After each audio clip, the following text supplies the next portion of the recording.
What's going on today? Um, as we mentioned, there's a purge underway. I know we already did an impromptu video about what happened in DC, but I think we could stand to talk about that a little more. I've had Yes. time to watch some of the videos since we did that impromptu talk. I've watched some of the videos of what happened in the Capitol, Mm-hmm. and it's given me a bit more clarity on my opinion on it, my stance on it. I still think it was wrong for them to breach the Capitol. Um, just like I thought it was wrong for them to breach the what was it, the Hart Building during the Kavanaugh hearings, and to pound on the doors of the Supreme Court during the Kavanaugh confirmation. I still think that was wrong, but I don't think that, I saw the video footage. This was not terrorism. These were people who wanted to be heard, many of them clownish, like the guy with the in the horns, with the fur and the war paint. Many of them very buffoonish in a way. And they were, what did they do? They knocked over some paperwork. They knocked over some bookshelves. They stole Nancy Pelosi's gavel.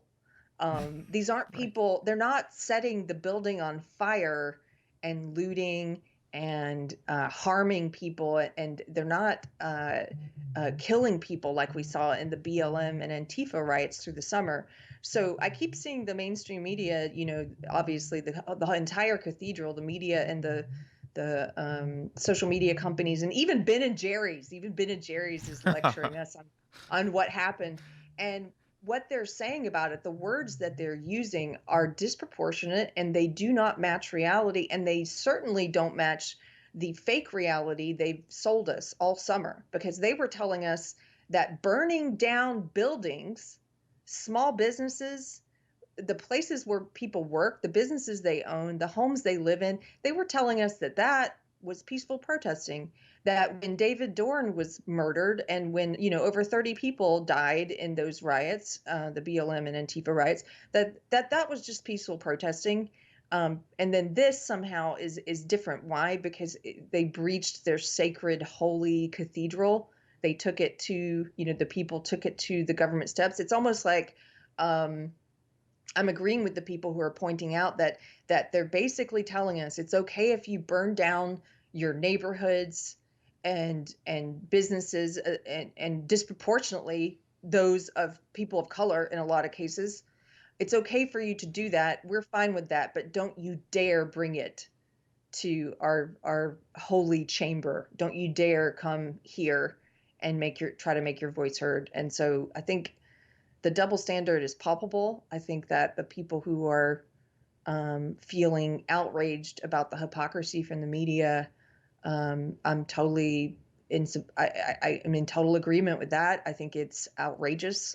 We wouldn't expect anything less from them at this point, but but I don't know. It's important to point out because people on the left, a lot of people on the left, not all of them, but a lot of people, they don't seem to understand what this is about. They don't understand that this is about being force-fed a narrative that's not true, a false narrative, and being lied to by our own press for 4 years, Did and you say not 40 years? trusting. I thought Well, that's what I yeah, it's heard. more. No, I said four, but it's more than four. We know that they lied to us to get us in the Iraq War too. I mean, under Bush, they did the same thing. But it's reached a point where people no longer trust the institutions. They don't trust the election process. They don't trust that they're going to have fair elections in the future. And like you were saying to Daniel in your discussion with Daniel Wagner, who was there, it's almost as if, these are people who love their country but hate their government. They don't trust their government. And I think a lot of people on the left are missing this entirely because they can only see it through their right left glasses. They can only see it through their Trump glasses.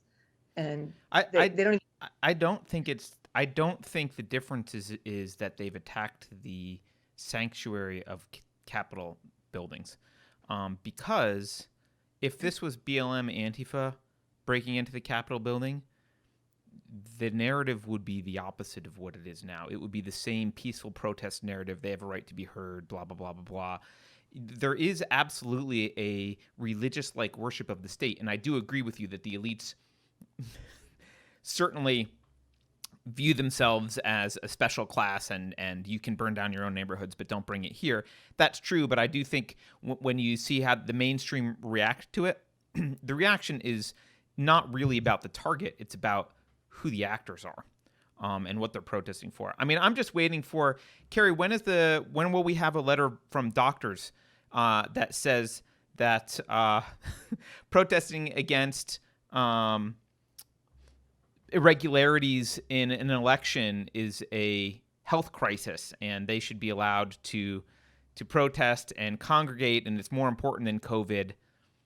I'm sure that's any day now, right? You're not going to see that like you did with BLM and Antifa. And that's the big double standard. One thing that the cathedral is saying right now, and all of the people who imbibe their bullshit, one thing they're saying is that, this would be treated differently if they were BLM and Antifa.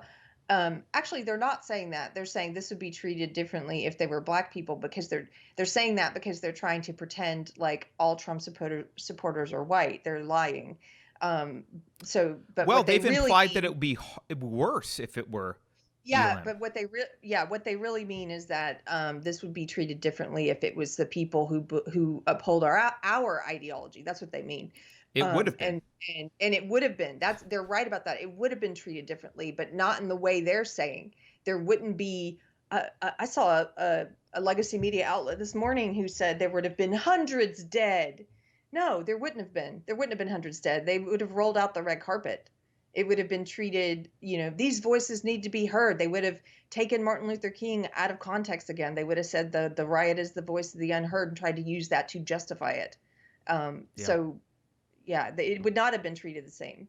No, it wouldn't have. And to me, that's one of the more stark examples of the two movie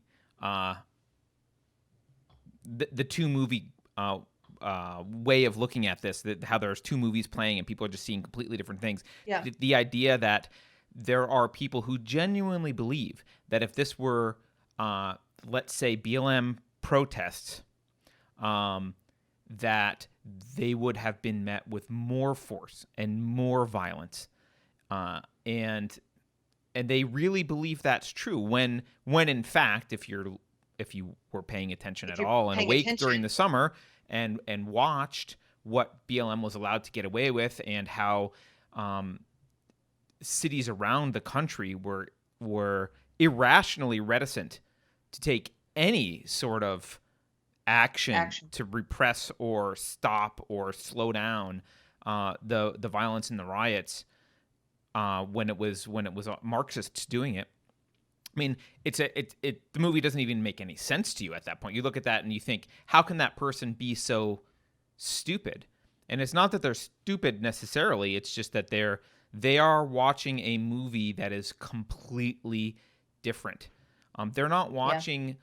They're not watching primary source material. They're not going on YouTube looking for people's cell phone footage of things that are going on. They're not reading both sides. They're not seeing, here's what the conservative news outlets are saying. Here's what the leftist news outlets are saying. Here's some primary source material video. What they're doing is turning on CNN or reading the New York Times and parroting whatever it is that they hear there. They're just imbibing the propaganda. Yeah. They're just imbibing it and spitting it out, and it doesn't make sense, but they're not grounded in reality.